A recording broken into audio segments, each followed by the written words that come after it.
Her Radiance, Sovereign Valeth Oshiran, first of the Kethari throne, breaker of the Pale Concordat, she who silenced the outer rings, had ruled for 93 standard cycles without once raising her voice. She did not need to. When Valeth entered a chamber, senators forgot their prepared speeches. When she set her pale gold eyes on an ambassador, the ambassador's home government suddenly discovered it had misunderstood the terms of its own treaty. Her court operated at a frequency slightly below fear and slightly above awe, and she had calibrated it that way with the same precision she applied to everything. She had crushed 6 rebellions, absorbed 4 independent systems, and outlasted 3 succession crises in allied houses. She had done all of it without appearing to try very hard. Then the human diplomatic delegation arrived. They sent 2 of them, a matched pair, which Valeth found immediately unsettling. Not because twins were unknown among other species, but because these 2 moved as though they shared a single nervous system operating at twice the normal throughput. They walked into the Hall of Consideration side by side, unhurried, and they were smiling. No one smiled walking into the Hall of Consideration. The hall had been built to produce the opposite of smiling. Her Radiance, Sovereign Valeth Oshiran, announced the Chamberlain in his best hollow voice, receives Ambassador Noah Kessler Park and Deputy Ambassador Rin Kessler Park of the Terran Diplomatic Corps. They bowed, correctly, which Valeth noted, and then Noah looked up and said, in perfect high Kethari, "You're taller than the portraits suggest. That's usually intentional. Good choice." There was a silence, so complete it had texture.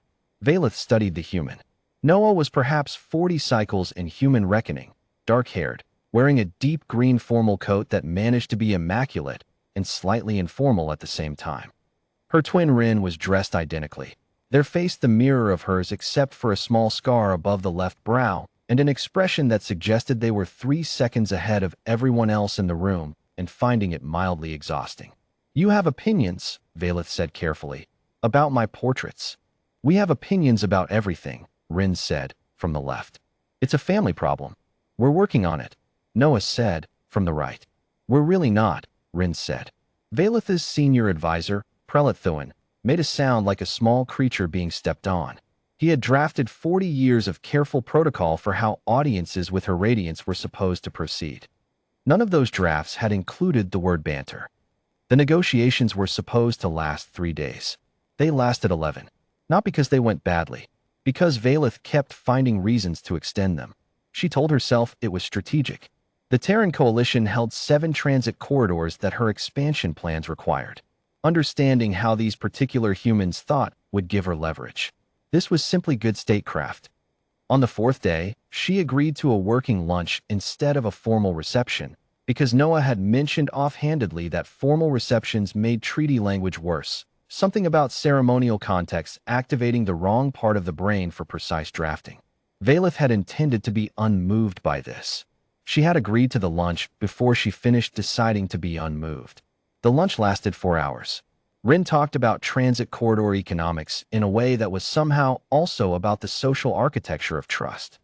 Noah drew a diagram on a paper napkin, in the hall of formal consideration, explaining why 3 of Valeth's current trade partners were structurally incentivized to undermine her, and which 2 of them were already doing so. Valeth had suspected one of them. She had not suspected the other. "How did you know that?" she asked, more directly than she usually permitted herself. Noah folded the napkin and set it aside. "We grew up in a large family. Lots of competing agendas. You learn to read the room early or you get left out of every interesting conversation." "We also got left out of the interesting conversations," Rin said. "We just learned to have better ones separately." "You were lonely children," Valeth said, meaning it as an observation and hearing it come out as something softer. The twins looked at each other. One of those half-second exchanges that carried a full paragraph of meaning, and Noah said, "Sure. Useful, though." On the 7th day, Valeth made an error. She invited them to the evening observatory, where the Empire's oldest celestial records were kept. She went there herself when she needed to think, and she told herself she was bringing them because it might reveal something about their priorities, what humans valued when removed from negotiating contexts. What it revealed was that Rin knew stellar cartography well enough to find an indexing error in the Kaelira records that had gone uncorrected for 200 cycles. Rin pointed it out with the cheerful calm of someone reporting a minor administrative quirk, not a two-century embarrassment. What it revealed was that Noah stood at the observation glass for 11 minutes without speaking, looking at the star field with an expression Valeth could not categorize, and then said quietly, "We have a word for this. In one of our old languages. Saudate. It means missing something you're not sure you ever had." Valeth stood beside her and looked out at the same stars. "I have ruled this empire for 93 cycles," she said. She did not know why she was saying it. "I know," Noah said. "It has not felt like 93 cycles. Faster or slower?" Valeth considered this with the seriousness it apparently deserved. Faster in the work.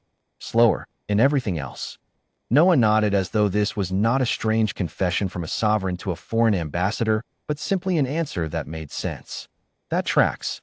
Behind them, Rin was still quietly correcting the star index, muttering to themselves about elliptical drift calculations, and the sound was oddly companionable. Valeth had not found a room companionable in a very long time.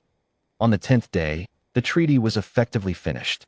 The terms were better than her ministers had projected. The transit corridors were secured, the coalition tariffs restructured, and 3 provisions that Thuin had privately considered unachievable had been agreed to so naturally that no one could quite reconstruct how it had happened. Rin had a gift for making concessions feel like mutual discoveries. Noah had a gift for making her counterparts' victories feel like something they had always secretly wanted. Together, they were something Valeth did not have a proper word for. That evening, in the absence of any official occasion to justify it, she invited them to dinner in her private garden. Not the diplomatic garden, the private one, where the flowering stone vines from her home continent grew along the eastern wall, and where she sometimes sat alone at dusk when the business of empire felt heaviest.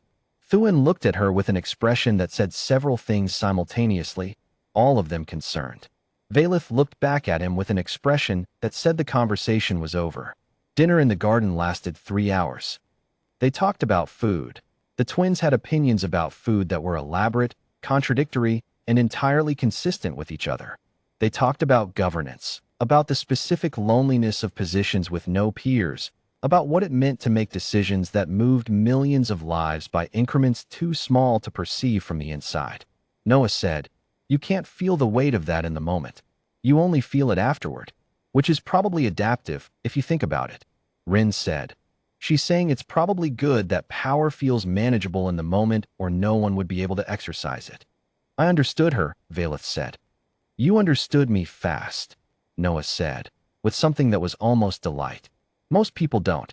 "I have been told I am perceptive," Valeth said, somewhat dryly. "Whoever told you that was understating it," Rin said, without looking up from their dessert. Valeth looked at the stone vines along the eastern wall.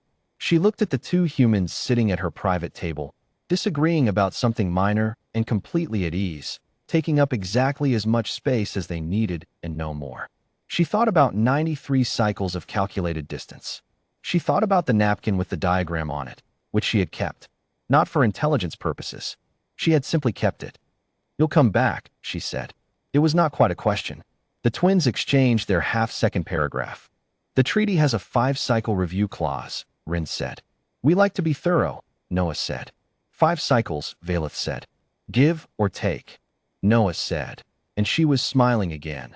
That same first-day smile that had no business being in the hall of consideration, that Valeth had been studying ever since, trying to determine its precise composition. She had not yet determined it. She suspected she would need considerably more data. She ruled empires. She moved systems. She bent centuries to her design. The twins left on a Tuesday, a human calendar word she had looked up specifically for reasons she declined to examine, and the hall of consideration was, objectively, quieter.